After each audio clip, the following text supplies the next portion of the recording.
We got our first look at Wolverine gameplay, a new PS5 Pro revision is on its way, and Arrowhead Studios says no to Helldivers 3. Here are the biggest stories of the week within the world of PlayStation. Hello everyone, it's Aidan here from Push Square, and this is the first of a new news series where I break down 10 of the biggest stories of the week within the world of PlayStation. The aim of the show is not to waste your time, so we're going to go through some news stories, PlayStation Store discounts, reviews that recently dropped on pushsquare.com, and some of the games that you can expect to release on PS5 this week. Let me know what you think of this format down in the comments below, and while you're there, I really would appreciate it if you like the video and subscribe to the channel for more PlayStation video content just like this. Anyway, let's get into things. Now, the big stories of the week, of course, emanate from the recent State of Play, which showcased over 35 minutes of upcoming PlayStation 5 games and products. Now, the big hitter, of course, was Wolverine, which showed off its first look at gameplay since it was announced back in 2021. Aussie actor Liam McIntyre was announced to be playing the titular slasher. It showcased some of its world-hopping locations and a bit of that bloody gore, which honestly I wasn't sure whether we'd get with this being a Disney project. The game is scheduled to launch in fall of 2026 on the PS5, and we will get a better look at the game in spring. Next up, we got over 5 minutes of gameplay from Housemarque's upcoming Saros. This is a roguelike, but with some permanent upgrades, so a little bit different from what we got with Returnal.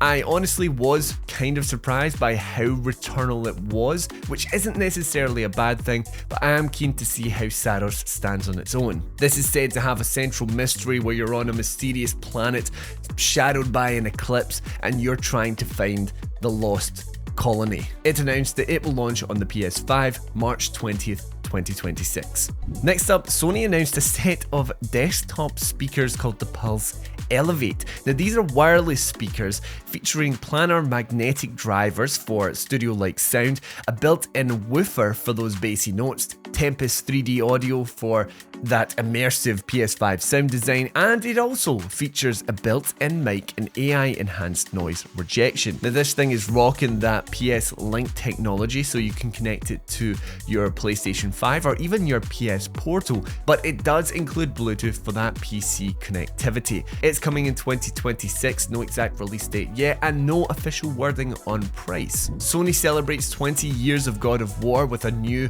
DualSense controller. I'm not gonna lie, not the most out there design I've ever seen, but it's a great one if you're a fan of the series or even just a DualSense collector. Pre-orders for this one start on October 3rd and it'll cost you 75 quid, $85 and 85 euros. Microsoft Flight Simulator 2024 was announced for PS5 and it's launching on December 8th, so not even that long to wait.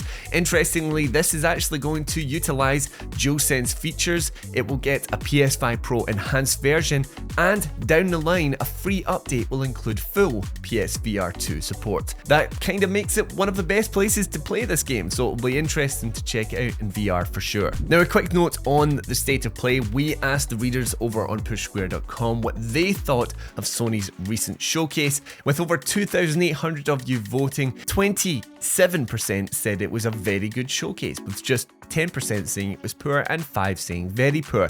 I have to say, I think that's actually a pretty good outcome. It seems like most people were fairly happy with that showcase, especially since we got to see Wolverine. Anyway, moving on from the State of Play, Magic the Gathering announces a PlayStation collaboration which will launch on October 27th. The collab will feature unique cards depicting the worlds of The Last of Us, Horizon, God of War, Uncharted, Ghost of Tsushima, and more. Sony's new rewards program is going down like a lead balloon. Now, this is replacing the now canned PlayStation Stars scheme, where you could spend money on the PlayStation Store, accrue points, and eventually buy gift cards for the store. Now, instead, franchise rewards are based around physical merchandise, and basically, by unlocking trophies with certain games, you then unlock the ability to buy merch specific to that game. But people aren't so happy with it because basically you are just unlocking the ability to give Sony more money. It hasn't gone down too well, and I'm not entirely surprised, to be honest. A revised PS5 Pro model is reportedly on its way to Europe very soon.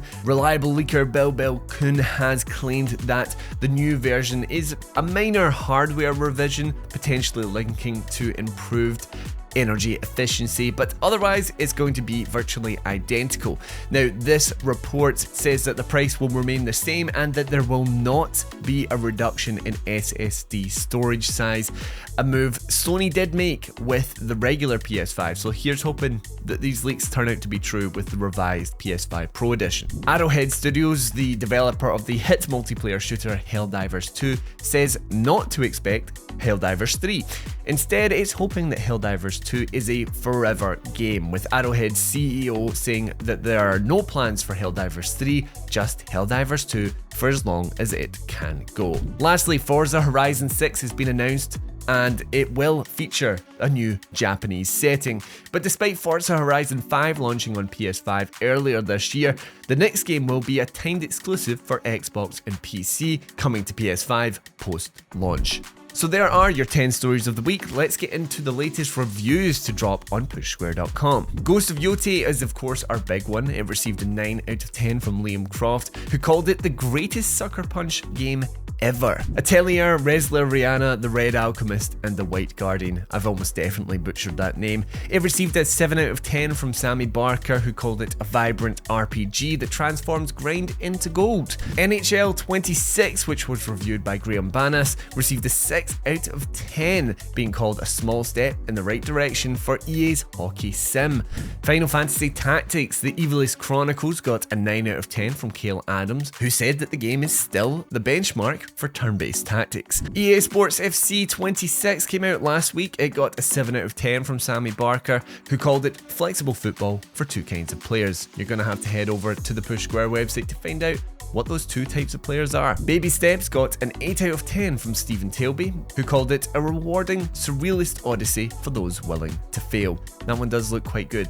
And lastly, Silent Hill F got a 7 out of 10 from Liam Croft, who called it a brutal survival horror that walks a new path. You can find video reviews on the channel for both Silent Hill F and Ghost of Yotei if you'd like to know more about these games and see a little bit of gameplay.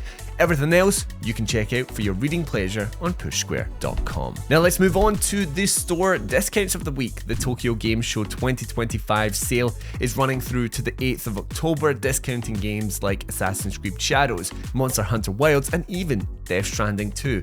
Discounts are as steep as 75%.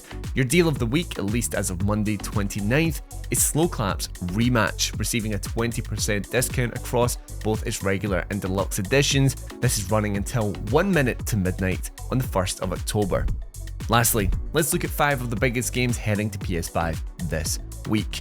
We've got a lot of September 30th releases, with Alien Rogue Incursion Evolved Edition on the PS5. This is the flat screen version of the PSVR 2 release from last year. As mentioned, 9 out of 10 reviews scored Final Fantasy Tactics The Evilest Chronicles launches on PS4 and 5, September 30th. Nicktoons and the Dice of Destiny on the 30th of September on PS5. Train Sim World 6 on PS4 and 5, also on the 30th. And lastly, you have Ghost of Yotei on the PS5, October 2nd. Thank you so much for checking out this new weekly roundup show. Do let me know what you think of the format. Would you rather I dive into things a bit more, or do you like keeping things brief and succinct? Let me know down in the comments below, and as I mentioned before, I really would appreciate it if you subscribe to the channel to show your support. It really means the world to me. Anyway, that's all from me this week, and until next time, I've been Aaron, and this has been Push Square.